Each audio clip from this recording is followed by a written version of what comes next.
Get 6 months of local news for just $2. You get unlimited access to the news and information you need to stay connected to your community. Visit inforum.com/subscribe to get 6 months of local news for just $2. You're listening to Plain Talk, the voice of North Dakota politics. I'm your host, Rob Port. If I sound distracted, it's because I've been busy covering this story all morning. I'm joined by my co-host, Chad Oban. He's right of center, I'm left of center, both sides of the political spectrum. I think it's cathartic. I think it's a necessary and proper debate. I'm glad we're having it. And honestly, we have to do better. Okay, I don't know why I'm getting blamed for this, right?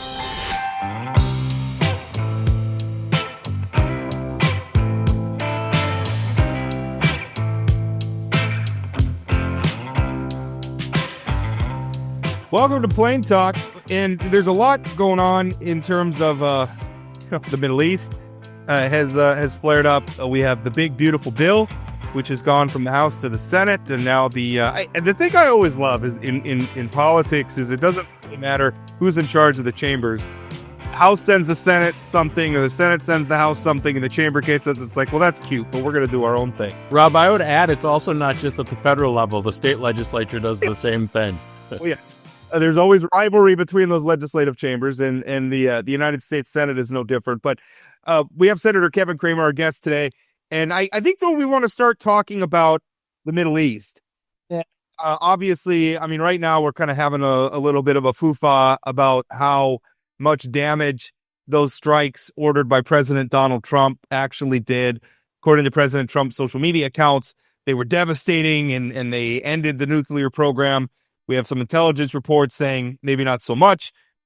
The caveat on those is they're preliminary, although we could also say the same thing about the president's statements. How does he know if the intelligence is preliminary? Yeah. So I guess at this point we don't know, but Senator Cramer, as a Republican and a senator and a member of Congress, and you're watching all this unfold, how are you feeling about what happened in the Middle East over the last couple of weeks? Well, I feel good about what the United States role has been. I think we have to give a lot of credit to Israel for sure.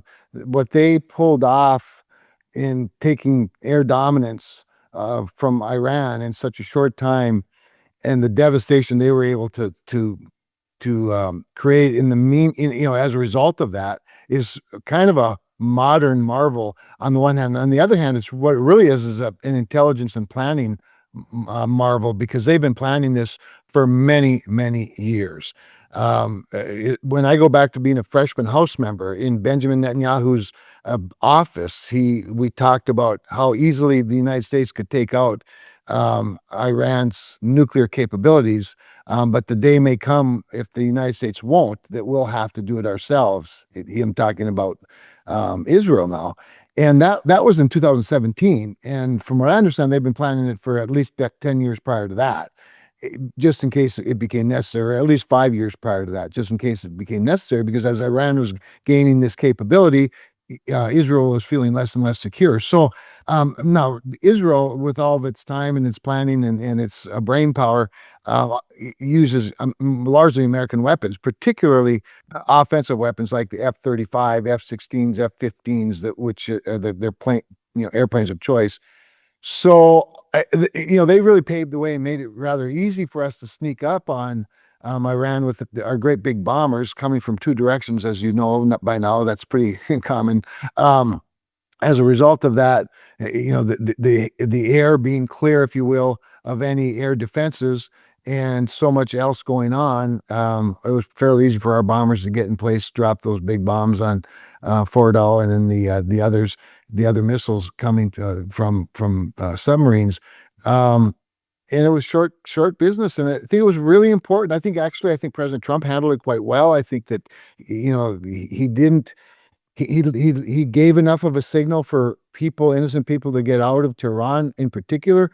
The targets that the United States hit were the nuclear sites, and he left it at that. And he's been pretty brutal ever since, trying to ensure that this leads to peace, not to a protracted war. So all in all, I think it was an impressive display of both Israel and American firepower. and dominance. And I think that was an important message to send to both our allies and our adversaries around the world. And I think he did it in a rather masterful way. Senator, anytime a president does a proactive sort of strike like this, there's members of Congress who, complain about the roles of Congress versus the role of the executive and war powers and that kind of thing. Yep. I do worry if we depend too much on Congress in these situations and how slow Congress works, that we will put ourselves in harm's way. What's your take on the role the presidency in the ability to do these sort of strikes while not necessarily declaring war? It's always a conversation when these things that, when Obama does it, there's Republicans who are mad. When Trump does it, Democrats are mad. What do you say to all that? And then there are a few Republicans and Democrats who are mad no matter who does it. That's true. That's true. Chad, yeah. So it's great. Actually, Chad, you tee it up beautifully because you really just had the conversation with yourself, right? I have a lot of those with myself, Senator. It's quite that's what's so cool though about our self-governed system. And so you've nailed it. You're exactly right. But what amuses me too, though, is we started out this conversation. I think Rob saying you said something about first one house passed the bill and then the Senate and then Chad says and the same state legislature. That's the beauty of our system. That hard things are hard. They're not supposed to be easy, and they're certainly not supposed to be fast. However, the ability to sneak up on an opponent in a big military way, particularly if there's an imminent threat, and if imminent could be today or maybe a week from now or 2 weeks from now, but you need more nimbleness, and that's why the three co-equal branches work pretty well. I think in this case, and certainly, Chad, the scenario you talk about, members of Congress from either, in this case, both parties being upset, or at least raising the question. I think some are upset, but raising this question is very instructive for all of us to have, because I think the question becomes, okay, Donald Trump, let's say we agree that you technically had this authority under Article 2, given the imminence of the threat, the single strike. It's not a protracted war, but sometimes these things do lead to protracted wars. And when Donald Trump, remember when he gave the orders to take out Soleimani, the general from Iran, that was a one person strike. He was killed by a missile from a high-flying drone. That was not an act of war. It was an opportunity to take out this mastermind. And but at that point he used AUMF, an authorization to use military force, based on the war on terror authorization to use military force, one that Congress did in fact offer. In this case, in their recent Iranian bombing, he did not. He simply leaned on Article 2 authorities of the president to strike in when the safety of Americans is at risk, imminent risk. But again, it's every time this happens, the debate is sparked. And one of those AUMFs from the war on terror, we've since repealed as Congress. It's very few times that Congress has actually declared war. When you think of all of the military strikes that have been ordered by presidents over the years and the decades, I think only a handful have had the authority, the war powers authority offered by Congress itself. Let me ask you a question about that, because it always interests me when we say declare war, don't declare war. Right. Do you think that the OMPs, the authorization for use of military force in Afghanistan and Iraq, were those declarations of war? Yeah, I don't know. That's a great question. I don't think they are myself, but because there is a legitimate declaration. But what makes them? I mean, we have to say, like Michael Scott coming out of his office saying, "I declare bankruptcy." Like, do we have just using those words? We declare war. So there's some of that debate going around, and I forget which senator told me the other day when that very question was asked. He said, "It's whatever we say it is, whatever Congress says. When Congress says we're declaring war, they're the ones that determine whether it's a war or not." And maybe that's a sort of a cute statement or not, or maybe it's reckless, but it's probably not far from true. I think it's fundamentally true. I view the authorizations of, even though they didn't say we declare war, right? I declared it like the Congress is telling the president, okay, you can use your war power authority in this context. Yeah. To me, that's a declaration of war. Yeah, and the war is declared officially when the first fire, the first munitions are fired, probably, or something. I agree, but it is funny that we're having this exact conversation internally. And the nice thing is that we don't do it a lot, so it's probably okay that we haven't gotten too used to For it. But you, and just one follow up for you sure, personally, yeah, at what point? I mean, because this is it's such a difficult thing to say. Well, we don't consider what we just did to Iran an act of war. Well, yeah, Iran may feel differently. they may, yeah, I mean, God, I hope it doesn't. But like maybe China decides to back their play, and then they come at us. Well, now we're in a war, whether we declared it or not. yeah. So, in your mind, like, at what point is the red line? I mean, what are the circumstances? The red line for you as a member of Congress that the president absolutely has to come and ask. Right. Well, and the Constitution does give some timelines for some of this as well. The president, after 60 days and 30 days, there's a couple of steps along the way, but when they have to come to Congress for a declaration or for an AUMF, so there's some prescription to that. For me personally, I do think that if both sides end up shooting at each other for a matter of weeks, I don't know how you don't call that a war. And then the question becomes, well, what if they're just, what if it's just guerrilla warfare? Does that count? What if it's asymmetric, or what if it's, drones only, or whatever the case might be? But I just think if you're doing physical, using kinetic, warfare for a matter of weeks, you are basically fighting a war. At that point, aren't we already in it? I mean, Yeah, you're fighting a war, whatever you call it, in my view. So then what authorities kick in, and that's where it gets fuzzy. And in this particular case, it's interesting too, Rob, because the president signaled pretty clearly what he may do. Now he covers his backside pretty good. I might or I might not, and then that's part of him just making sure that the enemy doesn't know for sure. But he did signal that this was a strong possibility, and I think to some degree that transparency buys him some time. But again, I'm with you. If you're shooting at each other for a matter of days or weeks, you're in a war, whether you declare it or not. Senator, in fear of asking a question on a topic I know nothing about, Rob brought up just yesterday the sort of golden dome, sort of the protecting our country. I mean, the reality is the world is getting a lot smaller. I will tell you, when I heard about the bombs dropping in Iran, I got a little nervous when I started hearing about nuclear powers going after it. Can you talk about, I think it's your bill or your proposal or concept of creating sort of a missile defense system around the United States? Yeah, no, and thanks. why that's important. Yeah. So it was something that actually President Trump talked about in the campaign a little bit. At that time, he was calling it an Iron Dome, which of course is the official name of one of Israel's most prominent air defense systems. Of course, realizing Israel is what is it, like 0.04% of the landmass of the United States. So I don't know exactly what it is, but it's very little, obviously.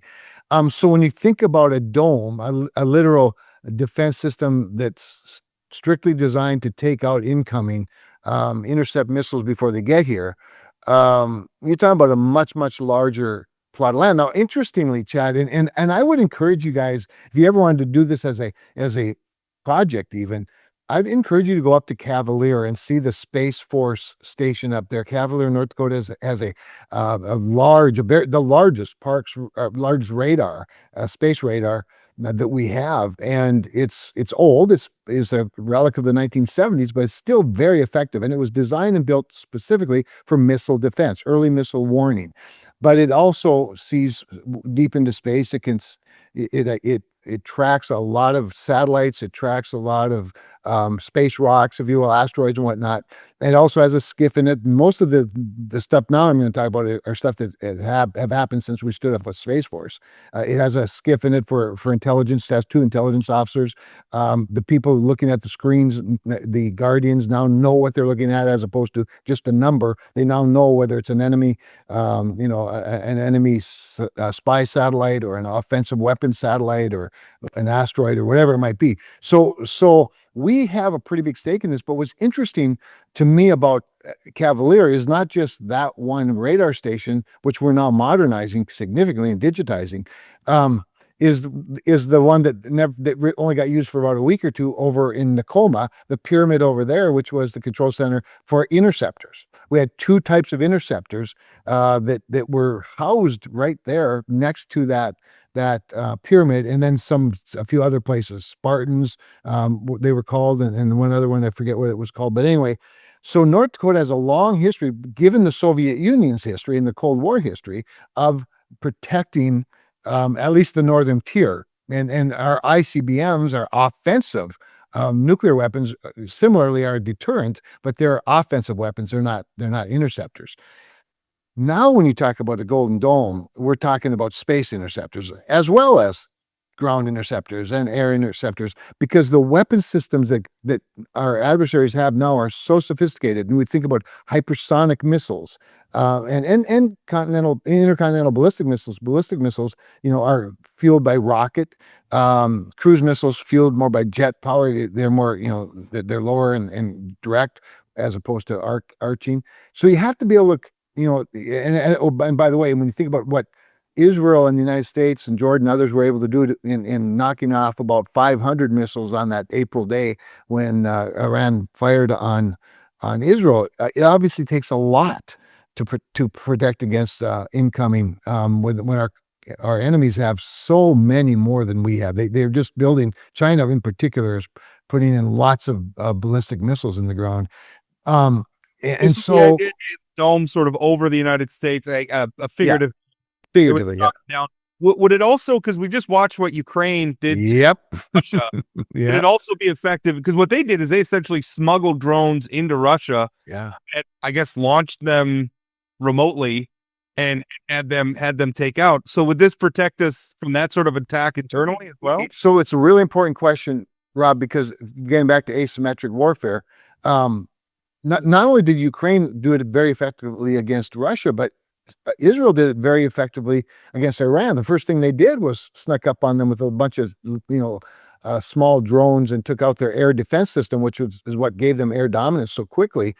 And I think in Israel's case, they actually constructed them in Iran. Now, Iran's an easy place to find dissidents. It's an easy place to find people that are not in concert with the leadership of the country, and so you have a lot of built-in spies and assets. But can we guard against that?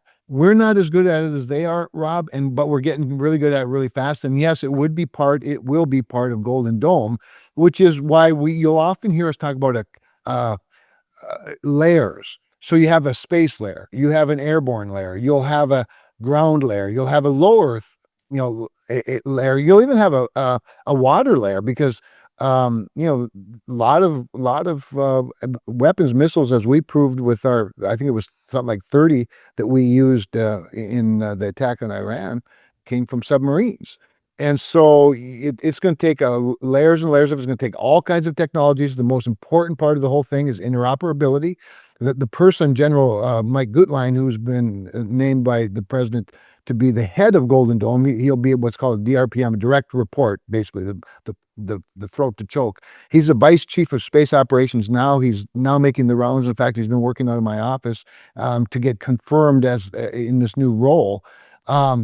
What his biggest task is going to be to take places like Cavalier, and General Gutlein and I were up in Cavalier a month or so ago, a 1970s radar, and digitize it and allow it to communicate with the most new, fanciest, high-tech weapon systems in the world, and everything in between. That's going to be the trick. So we use legacy systems because we have lots of it, and then adapt and sort of what do they call it? Sort of sew into it the more modern systems as well. And but it's got to be layers and layers and layers of it. It becomes a family of systems, really. But that means that one of the things we're going to do with Golden Dome that's unlike most things we've done to this point, but it's going to be more common going forward, is an open architecture. So these drones, as you know, in most cases they're probably bought at Walmart. I mean, these are pretty much off the shelf small drones, become really, really important weapons, and you have to have a defense against that. And we don't have a very good defense against that in our country, but that's largely over policy, not so much over our capacity. And it has to do with airspace and air travel and commercial travel and all of those things that it's much more complicated in our open system. And aren't we glad we have an open system? But open architecture is going to be a buzzword you'll hear a lot in conjunction with Senator, shifting to domestic policy, obviously we've got the, I called the big bill. I'll let you guys add that other word that people are using. I want to talk specifically about Medicaid to start. Tom Tillis was at the GOP conference, I think earlier this week or late last, where he talked about how the Medicaid changes in this bill. Rob and I have talked about cuts versus slowing down. I'm going to just say Medicaid changes for lack of better terminology. Yeah. Would potentially cost North Carolina $38.9 billion in federal funding, and that more than 600,000 North Carolinians could lose Medicaid coverage. So my question for you is, that sounds like cuts to me, but more importantly, and sort of at home, have you done similar analysis for North Dakota? Obviously, rural hospitals are really concerned about this and what this would mean for North Dakota specifically. Yeah. So Tom has been let me back up. Particular to this bill, and really the new leadership under John Thune, we have many hours together as senators, many more than we ever had in terms of discussing these issues. Cabinet secretaries in on a daily basis. We have every lunch together, some dinners, several meetings between them. So there's been a lot of input, and Tom is one of the more active members of the Senate. He's a former Speaker of the House of North Carolina. He brings a lot of state perspective. And that's what you're hearing about from Tom. And both late last week and this week, Dr. Oz was in with us last week. He comes in. He's been here 3 times in the last 2 weeks on this topic to help us all better understand it. And yes, we've done analysis like that. We have 37, officially 37 critical access hospitals in North Dakota, which are largely rural. Not all of them are Carrington or Candu. Jamestown's and Dickinson also have critical access. So it's not quite exactly the same, but yeah, we've done some of that analysis. North Dakota is a little bit unique in this sense. One of the hangups for Tom and for North Carolina is what's called the provider tax. Right. North Dakota has not used a provider tax for hospitals or nursing homes. There's a little bit of use for other healthcare facilities, but not for the nursing homes and the hospitals. So we don't have quite the same impact as Tom does. And just so people understand what the provider tax is, what's that issue here? When states were allowed the opportunity, and North Dakota did take advantage of the opportunity to expand, and you guys probably understand that. And the expansion of Medicaid was a way through Obamacare for people who weren't in the traditional Medicaid categories, right? The poor, single moms, elderly in the cases of nursing homes and whatnot, to add them to the Medicaid rolls. It gave a lot of deference to states. But one of the things states figured out when they were allowed to do it was that they could tax their provider. Now, some people take objection to that right away, Chad, because what that's saying is the state's not sharing in the burden. The state this is the state's part of money, whether it's property taxes, sales taxes, income tax, however states tax themselves, and that should be their share. That in some cases it's as low as 10%. Should come from that, not taxing the provider. But they did, and when I say they did, a lot of states that aren't us did. California is chief among them, North Carolina and others. They also came up with this scheme. Then they figured out we can launder some money if we tax our providers and get them to drive up their costs. That means the federal share is greater, because if the federal share is 70%, it's if we raise the price at the hospital, 70% of a higher number is better, and we tax the hospital, and then we can fill it back in, and we can actually skim some off the top, and it's a money laundering scheme. And there's a pretty big piece about it in the Wall Street Journal. That's what so many Republicans are finding offensive. In all of that, Chad, and I think to your point, there are the rural hospitals, which aren't the problem. In North Carolina, the rural hospitals didn't create this scheme. Oh, granted, there's this provider tax in North Carolina. So it's really that combination of things that Tom's concerned about. I do think that $38 billion analysis is proving to be quite a bit higher than it really is. So we're working through that sort of minute by minute right now. But as a fallback to it, as a sort of a backstop to it, there's an offering that Rick Scott came up with, and Senator Rick Scott's very, very conservative, but he was in the hospital business. He ran the largest hospitals in the world. He owned the largest hospital healthcare entity in the country, and so he looks at the bottom line. I don't know that he relates to a hospital in Candu, necessarily, but so he's come up with a rural hospital fund, because and by the way, Dr. Oz talked about this as well. He said that what we need is some sort of a fund just to fund rural hospitals, rather than use this Medicaid scheme as the only way that they can survive, because access in remote places is also important. It's inadequate, I guess, is the way I'd put it at this point. I think they have it at like $15 billion, and there's like 400 and some rural hospitals in the country. So they has to get higher than that, because it's got to be through a 10-year window. That will help soften the blow for rural hospitals. I'm convinced when we will get it done, that will sort of settle that. And then the other piece of it isn't going to be that offensive to North Dakota. In fact, you might recall when we did repeal and replace in 2017, I was in the House, the bill that we passed used block grants for states at 100% of whatever they received the year before, plus a healthcare index. So, a price index for healthcare. And states were delighted to be able to get that kind of, and then get out of their hair, right? Get that kind of freedom. I talked to Governor Armstrong, and boy, he would take that and even less if we could just give them the freedom to do it the way the state knows they should and can do it, rather than one size fits all. So there's a solution in the making, I believe. But every state's different. I think California's tax, I think, is 6%. I think North Carolina's is 3.5%, and that's sort of the range in the provider taxes that are somewhat at the helm of this. Speaking of our last couple minutes with you, speaking of Governor Armstrong, he was censured recently I heard that by your state party. Any thoughts on that playing out? I mean, I obviously my 2 cents is out in the public record. But as a former, you usually hold back, Rob. I'm surprised. Yeah, no, I don't hold anything back. I was wondering. I'm always intrigued by your insights into this as a former party chair, former executive. Yeah. Well, I think, I guess to sum it up in a sentence or two, I would just say, if the state Republican Party wants to make itself less relevant, just censure your duly elected governor. I mean, it's absurd, and too many people, I think, have confused the role of a state party with the role of governing.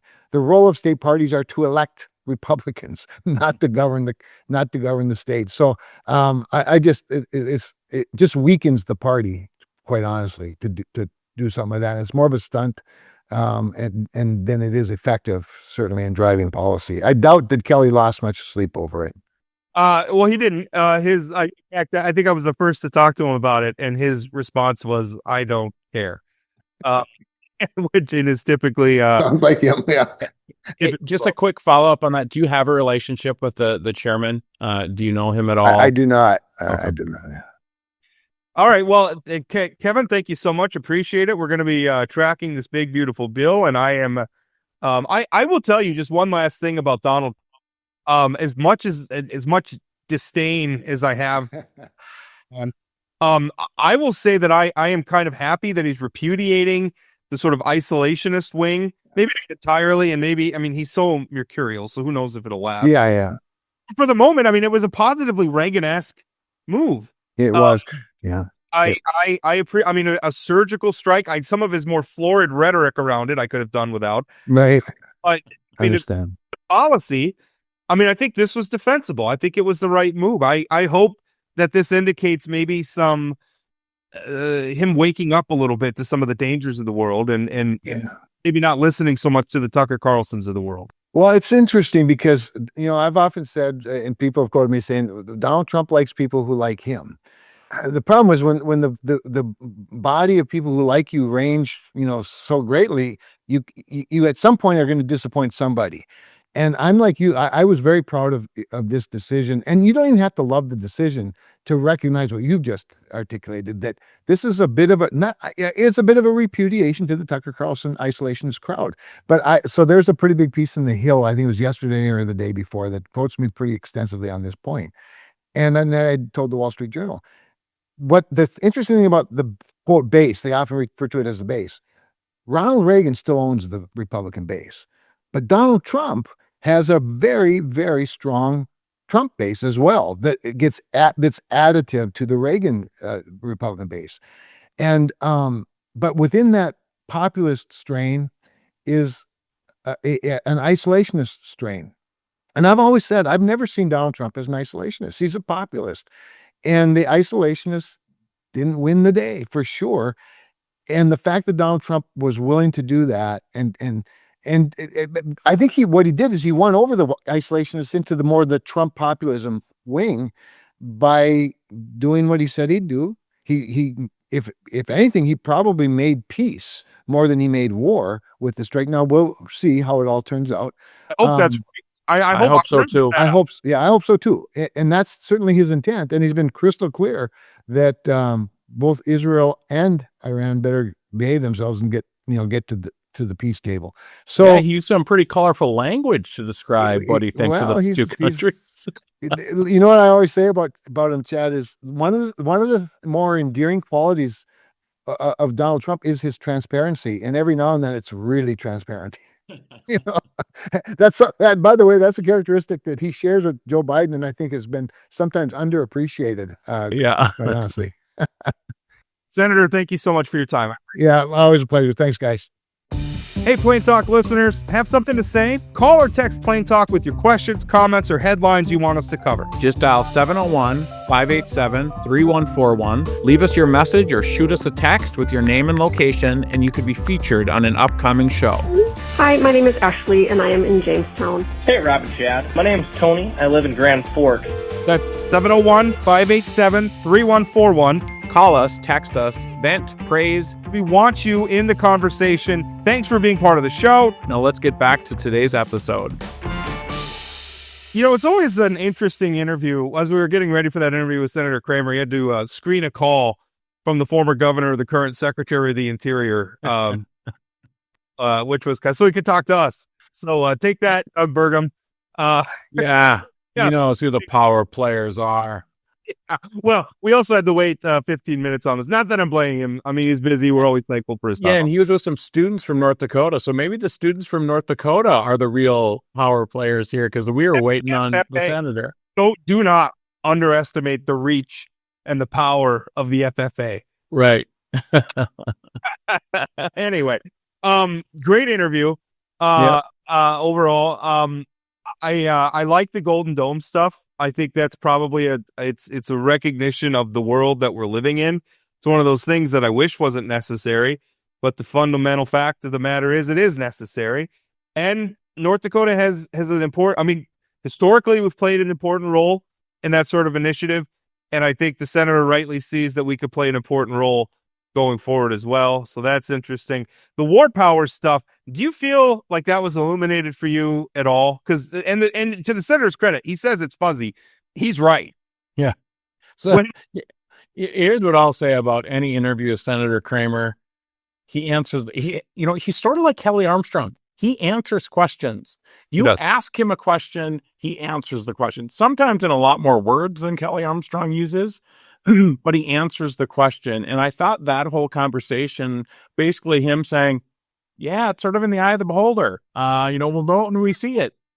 He's not wrong. One of the things I was struggling with was he was like, well, if we get to a point where we've been shooting at each other for a couple of weeks, that is war. But the problem is, but that's not Congress declaring the war. That's the circumstances. Like, okay, well, now we're at war. Now what do we do? Yeah. Because the thing is that, it takes two, sometimes more to tango. And if we're shooting at each other, we can stop shooting, but that doesn't mean they're going to stop shooting. Unless Trump declares ceasefire. I really think some of this stuff can be solved in statute, but the problem is we get, wrapped around the axle, but I don't have a problem with Congress, writing laws, we do have some on the books, setting up, where the president's allowed to exercise his war powers unilaterally under certain circumstances and for certain amounts of time, and then he has to come to Congress. But, obviously the problem with that is now you're allowing the president to do something that gets us into a war where whether we want to be in one or not. The political reality is I can't imagine Congress is going to give too much flexibility or give away too much power, which leads us to the same position we're in right now, right? I mean, essentially, we're doing that already. The presidents do things, and again, we elect presidents to make tough decisions.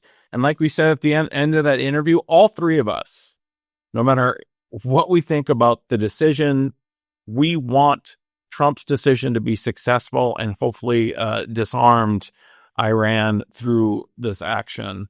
And for a long time, not just a month. None of us want the Iranian regime to have nuclear weapons. No. We'd all like, hopefully, that this inspires. And maybe that's something I've been reading some very interesting things that, Israel and the United States, to the extent that we're involved, maybe hoping for regime change in Iran by just making it clear that the current path they're on is untenable. Right. And that the only other path available to them is one in which they moderate and join the recognize Israel's right to exist, drop some of the extremism and join the modern world. And hopefully by that show of force, it leads to peace in the long run. I mean, if we could get to peace because of this very swift military action without losing any American soldiers, that'd be incredible. Yeah. I bet even Rob Port would compliment Trump at the end of this thing. I complimented him during that interview a little bit. If you listen, did. I heard it. I will. One of the things I like least about the MAGA movement is that it includes people like Tucker Carlson, who I just find. I mean, we throw around the term like Russian assets and everything all the time, but I think that guy is not on our side. I think he's on Russia's side, and that scares me. And it scares me the amount of influence that he has exerted at times over the Trump administration. And I'm happy to see him sidelined. Right. Not because I'm necessarily in the Mark Levin camp either, where I just want to do nation building and forever wars all the time. I don't want that either. But I think, we need to start from a place where we're doing what's best for America and its allies and not necessarily capitulating to Russia, which, I don't know. You remember when Tucker Carlson went to Russia? Like he did that whole thing over there and you should go back. It was Russia. He went to a Russian grocery store. I think I do remember that. And he and wasn't he like sort of making the case how great things were over there? Oh, yeah. Just how much better it was in the United States and everything. I mean, that guy he's not on our side. So why is he so influential still? If I go to Russia and I talk about how great Russia is as somebody who's left of center, I'm done forever, right? I'm a communist.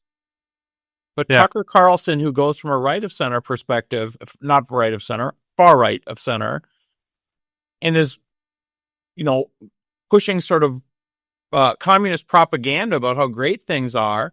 How does he survive that? Why does he get to survive that? I think it's I don't know. It's the eye of the beholder type stuff, I guess. It's the horseshoe thing. I mean, you see on the left too, where people went so far left and so anti-war.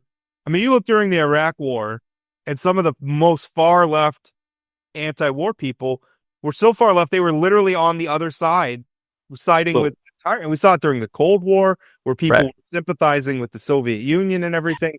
This has always been a thing. You get far enough out on the fringes, and they're not just right or left of center. They're on the other side. Sure. And that's, I think, where Tucker Carlson has gone. And I think, this has been going on for a while. Remember how Ed Schultz, you want to talk about a North Dakota reference. Where did Ed Schultz end his career? Yeah. Working for Russian propaganda. Right. So it's, in Ed Schultz's defense, that guy didn't really have a philosophical core, ideological core through his whole career. Far right, far left, communist. I think if you look closely, Tucker Carlson has abandoned a lot of what he used to be a very interesting, his articles for the New Republic were always very thoughtful. He was somebody that I admired, his journalism and his commentary for a long time. But I think he got to a point where, his media career became more important, and it kept narrowing and narrowing to finally what he is now is the only real way for him to get an audience. As far as like Right. his audience in America, I don't know how to describe that phenomenon. I mean, when you have, they had the Viktor Orban from Hungary speaking at CPAC. I mean, there is a part of the right wing, the MAGA, conservative base, whatever you want to call it, that has found they really, really like authoritarians. Right. There's a great book about all of this by Anne Applebaum called Autocracy Incorporated, talking about the way Russia and China and some of these other countries have used like new media, and they work together to, sort of propagandize against America and the West. Just fascinating stuff. Autocracy Incorporated. Very good stuff. So I thought the conversation also about the Medicaid stuff on the big bill, I mean, I thought he did a really nice job of explaining that. A couple of my biggest takeaways were every state is going to be different. And unfortunately, when we've got this really brutally partisan Congress, I'm not sure members of Congress are looking at, how this will affect my state necessarily. Also, I think this whole setting up a fund for rural hospitals, to me, that just says that there's really negative effects in this bill that people like maybe Julie Fedorchak don't want to talk about. He mentioned $15 billion fund. I've heard at a minimum, is it Olympia Snow? I always get Susan Collins and Olympia Snow mixed up. One of them, I think only one of them is actually in the Senate still, has said it needs to be at least 100. Yeah, Susan Collins is still in the Senate. Okay, so Susan Collins said at least $100 billion in that fund. And so again, you've got these cuts on one side, but then you're filling the hole on the other side. That I still don't think we know the full ramifications of these changes to Medicaid, and we probably won't until the bill passes. And the bill's going to pass. I mean, Trump's got enough juice. We don't know what the bill's going to look like exactly, but I think Trump's going to have enough juice to pass this bill. But I also think, him talking about the changes, Medicaid expansion is really what we're talking about. 40 of the 50 states have passed Medicaid expansion. Some, like North Dakota, through legislative action, but like Missouri just passed it on the ballot in November. At the same time, Donald Trump won that state by 30 points. And so when Josh Hawley talks about how this could negatively affect his state, he knows what people at the ballot said. He's basically said these changes to Medicaid are hurting our people, our voters. And I think Republicans need to be thinking about that. It's so frustrating because what you're talking about is setting up the rural hospital fund to address some of the side effects and hold some people harmless. I mean, it makes me think of like, my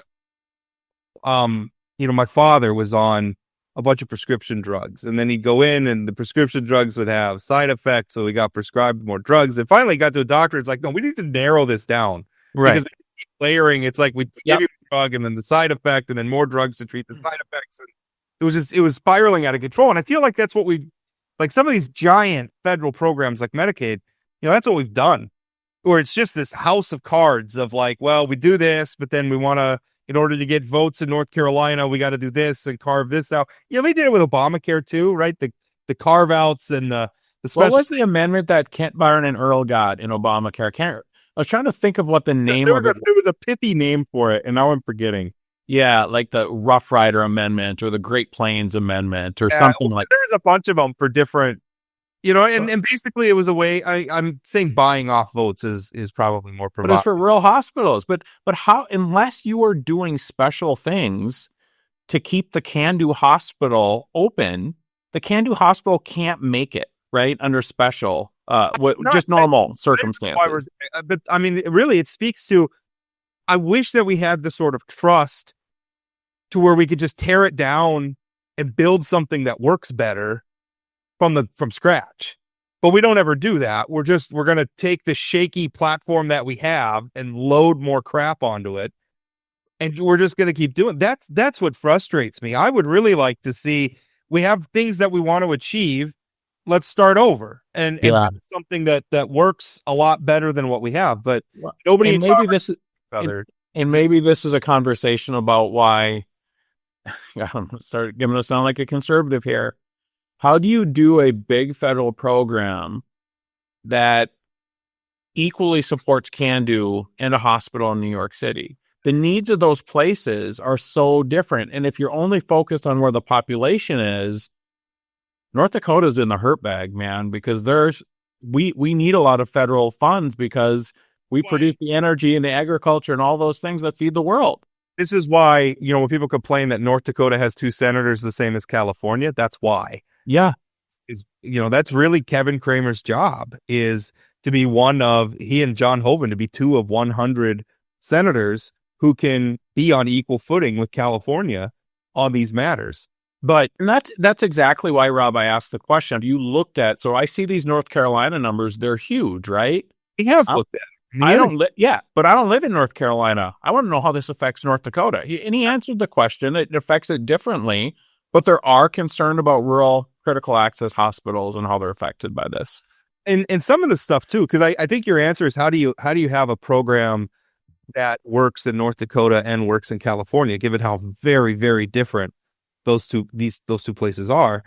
And I think the thing is you give a lot of autonomy to the states, and the federal government acts in like a funding role. But then, just this provider tax thing is complete. The way some states have handled that is completely odious. They have inflated the cost of Medicaid so that they could get more revenues for themselves. But then if you're in North Carolina and you figured out this loophole or whatever, he used the word laundering, which I thought was a pretty strong word when talking about this stuff. But at some point now we're in this situation, and I think this is toward your point about the House of Cards. So now North Carolina is in a situation where they might lose $370 billion and 600. If they make this change, the citizens of North Carolina are going to see a huge tax increase. Or you are going to have 600,000 people off of Medicaid. I don't know that we want this, but at the same time, have they put themselves in a position that we have to do this? And that's the fundamental problem with all of this. You zoom out to the larger budget, is we've been living in fairy tale land, spending money we don't have.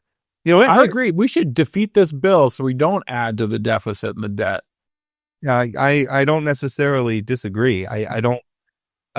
Everybody rallies around this, and the latest bill to come out of Congress is the one that's going to fix it, and it won't.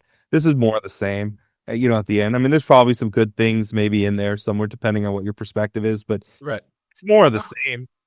We need something right. We need like a stripped down to the studs renovation on some of this stuff, but we can't get along long enough to do. We don't have enough trust in one another long enough to do anything even remotely like that. So we just keep doing more of the same, and we kick the can down the road. Yeah, when we can't get on the same page on how we're going to protect our nation from places like Iran, we're certainly not going to get on the same page in terms of how we're going to provide health insurance or health care for citizens. We don't need to get everybody on the same page. We just need a governing majority on the same page.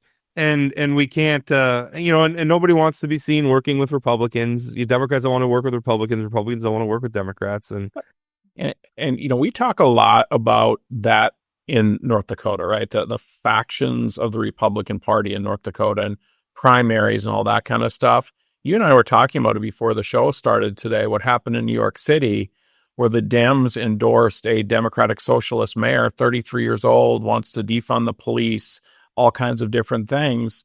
Are we seeing nationally sort of what we're seeing in North Carolina, where the far, far left is going to start stepping up and taking on incumbents and taking out sort of traditional Democrats? If we can use the same language that we use here in North Dakota. In the case of New York's a little different because he's running against Andrew Cuomo, who I wouldn't have voted. I don't know who I would have voted for in that primary. Cuomo, but for Donald Trump.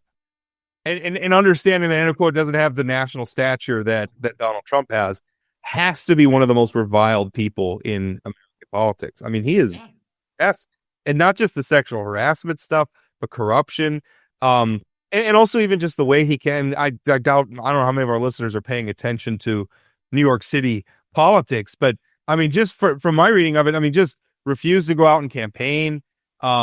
just kind of relied on outside money. And I mean, I think people are kind of flipping out because they endorsed a socialist. Like, and I'm not using that term flippantly. He is in fact a socialist. Has described himself that way. I think I think you have to be careful. I think maybe less to do with him than it has to do with who he was running against. That's a good point. And one of my frustrations with Cuomo, I mean, Bill Clinton endorsed him 2 days before the election. Sort of the establishment sort of tried to embrace Cuomo at the end to avoid the situation. Well, Cuomo's wouldn't have been any better for the Democrat Party, largely. But now, as you pointed out, now we've got a former Democrat who's the current mayor, who's running as an independent, who's super corrupt. You've got the Democratic Socialists. I don't even know who the Republican candidate is, but I wouldn't love the choices if I was a New York City voter right now. And there are ramifications of this nationally, because maybe people that are listening to this podcast don't want to believe it, but there's a lot of people in New York City. Perhaps this is me being uncharacteristically optimistic about that is uncharacteristic wisdom of the masses. But in some ways, when I look at, national elections and everything else, and we keep going back and forth to extremes, and even you go back even to Clinton, where, the voters repudiated Clinton by rejecting his vice president and electing another president named Bush. We repudiate Bush by electing an African-American community organizer. And then we repudiate him by electing a New York demagogue, populist demagogue. And then we repudiate him by electing an establishment Democratic dinosaur. And then we repudiate him by electing the demagogue again. In some ways, I think it's Americans crying out and not wanting things to just, we talk about this Medicaid thing. And I said, it's just going to be more of the same. We're not really fixing anything. And I think Americans are tired of just more of the same. And they keep voting for like the most extreme change that's available to them on the ballot because they just want something different. Yeah. I don't know. We've talked about it on this. I'm picking around a little bit, but I feel like that's a lot of what's going on right now. And it's even happening in North Dakota where, I think zeroing in on North Dakota, we've been pretty well governed. But when we don't have a lot of the problems that are at the national level, thankfully, not that we don't have problems, but things are pretty good in North Dakota. But I think even here, people are just sort of tired of the status quo and they feel like they're just choosing the most extreme option on the ballot. And I think to the extent that North Dakota hasn't followed some of these same national trends, the traditional Republicans have kind of held their own pretty well here overall, especially at, an elected office. But, is the fact that things are pretty well governed here. We don't really have a lot of these problems. I agree with everything you're saying there. I think that, and I think we've talked about it on this podcast before, I worry that the days of having an 2-term, 8-year president might be over. That there is going to be just, we've got the power of incumbency and all that other stuff, but voters, they want something different every 4 years, particularly younger people. They want to see results, and there may be unrealistic expectations for presidents moving forward. And we are just going to swing back and forth until something changes. What happens is either the president doesn't follow through. He's not able to get things done, and which I think maybe was Biden's problem. He's not able to get the things done that he wanted to get done, or they do get it and it proves so extreme that there's backlash against it. And I don't know how we get out of that loop. We really need somebody who just is centrist. But again, our political process is not set up to reward centrism. It's it's hard to imagine a centrist getting through the Democratic primary and caucus system right now, or the Republican, right? It's and we live at a time of celebrity, and we live at a time of not a lot of depth in the conversations we're having about politics. And so we'll see how it goes.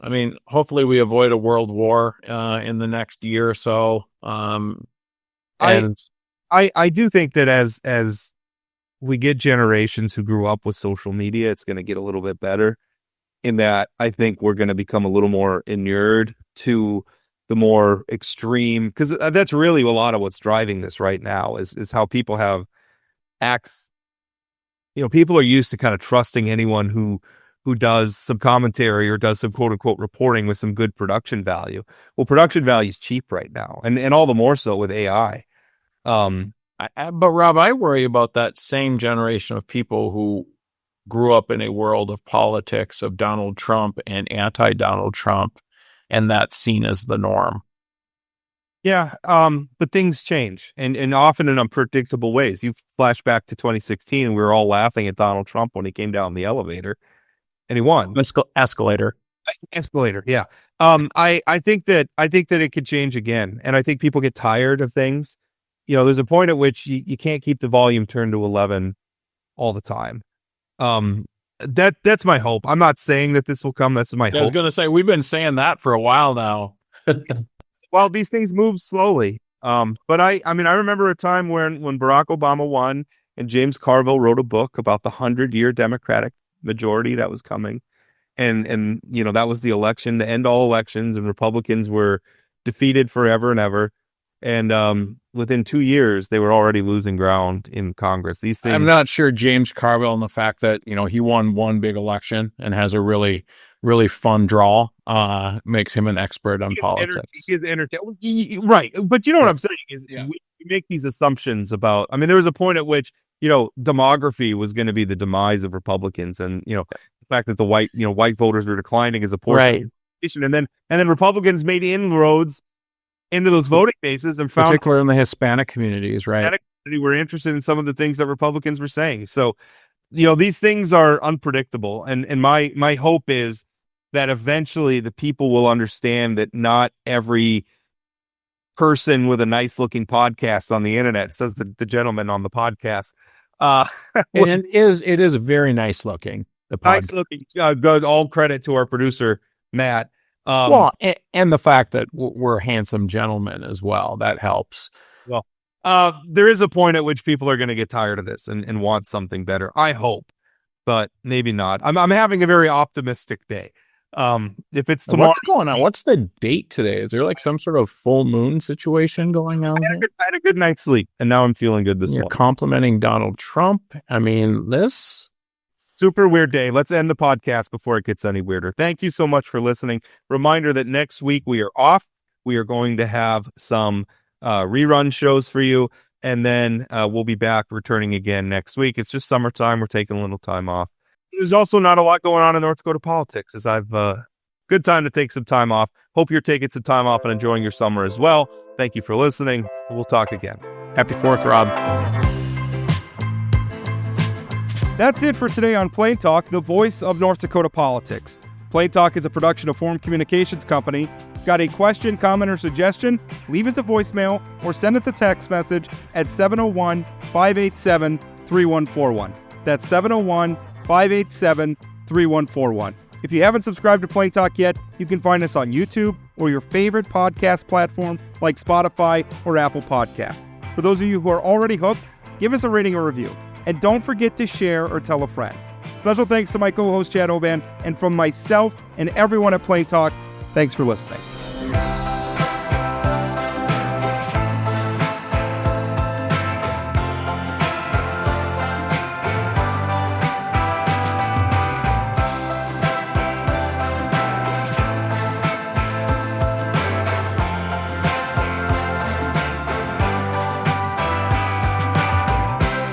Take that, Bergam. Yeah. He knows who the power players are.